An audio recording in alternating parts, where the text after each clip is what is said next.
और पकड़ के जेल में बंद कर दिया। फिर मेरे ऊपर इतने बखेड़े लगा दिए, इतने झंझट लगाए उन्होंने, सामान लेने के, ये लेने के, जमीन लेने के, जानवर लेने के, इतने बखेड़े या झंझट खड़े कर दिए कि अगर मेरी जगह पर बादशाह भी हो तो खत्म हो जाए। ऐसे झंझट डरने से छोटे मुकदमे नहीं है, मामूली मुकदमे नहीं लगाए, इतने झंझट मुकदमों के लगा दिए। और मैं एक सामाजिक आदमी, जनहितों का काम करने वाला, मेरे ऊपर, जबकि मैं रात दिन चिल्लाता हूं मेरा कुछ नहीं है, ये सब जनता जनार्दन का सब कुछ है। जब मैं खुले मैदान में ये कहता हूं तो मेरी भावना ही वही है, तो और लिखा पढ़ी क्या हो सकती? लिखने पढ़ने वाले तो रोज बेईमानी करते, रोज लिखा पढ़ी का दस्तावेज बदल देते और झूठ बोल जाते हैं। तो मेरी जबान दस्तावेजी है, तो मैं जनहितों का काम करता हूं, तो मेरे ऊपर सरकार ने इतने बखेड़े।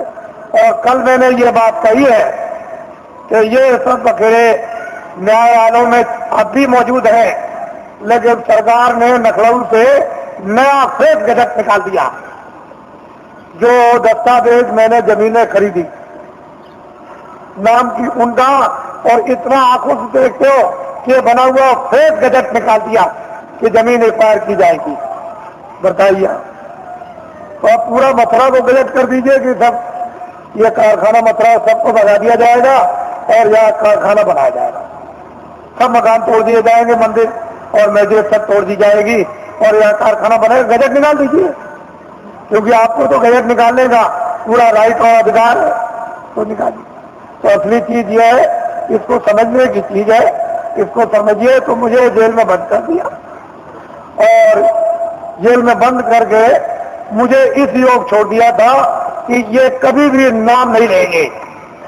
लेकिन मैं तो ईश्वर के साथ, मेरे पास ऐसे फेक साहूकार भेजे गए कि तुम हवाई जहाज ले लो, एक ले लो, ये जमीन क्या है, तुमको हजारों एकड़ तुमको जमीन दे दी जाए, एरोड्रम बनवा दिया जाए। मेरे पास बड़े बड़े सेठ आए और उन्होंने कहा कि हम सब कुछ सेवा करने को तैयार है, हमें क्या करेंगे? कह लगे जो आप जितना चाहे धन हम खर्च कर देंगे।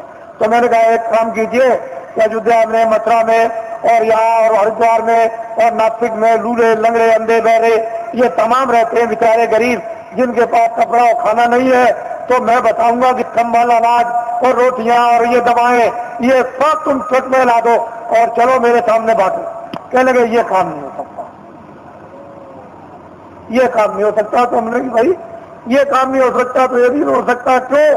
कि राजद्वारे 7 जन, राजाओं के दरबार में 3 लोग जाया करते हैं, राजद्वारे 7 दिन 3 वर्ष को जाए। साधु जो है 3 चीज हो जाते हैं, के मान, के माया, के मीठा की चाह। यह मीठा के लिए, मान के लिए, धन के लिए।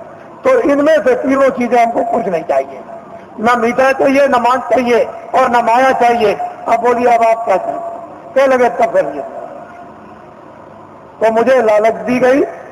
मेरी जगह पर अगर कोई आदमी होता और तो बिल्कुल सराबोर हो जाता, लेकिन मैं तो एक सिद्धांतवादी, छोटा मोटा आदमी, एक सेवक, मैं तो भगवान में विश्वास करने वाला।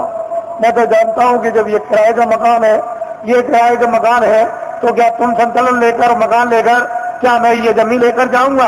अरे जो काम कर रहा हूं मानवता का और आत्मा का, जो हो जाए हो जाए, उसे मुझे कोई खरीद नहीं।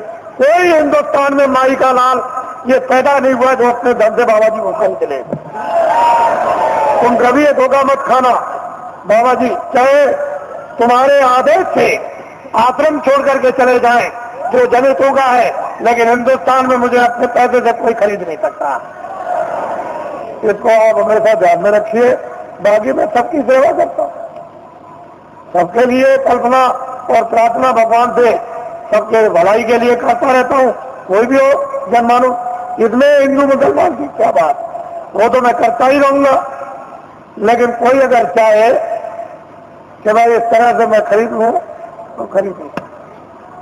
ये मैंने इसलिए कि ये लोग इसका एक उत्सव मनाते हैं। आज 23 जनवरी है, ये 23 मार्च को मुझे जेल से, दिल्ली जेल से छोड़ा गया। तो वैसे तो कागज पर तो कहीं नहीं मिलता है कि बाबा जी ने बेड़ियां पहनी हैं, लेकिन बाबा जी को जेल में डकैत और चोरों, कतलियों की तरह से बेड़ियां पहरा दी थी।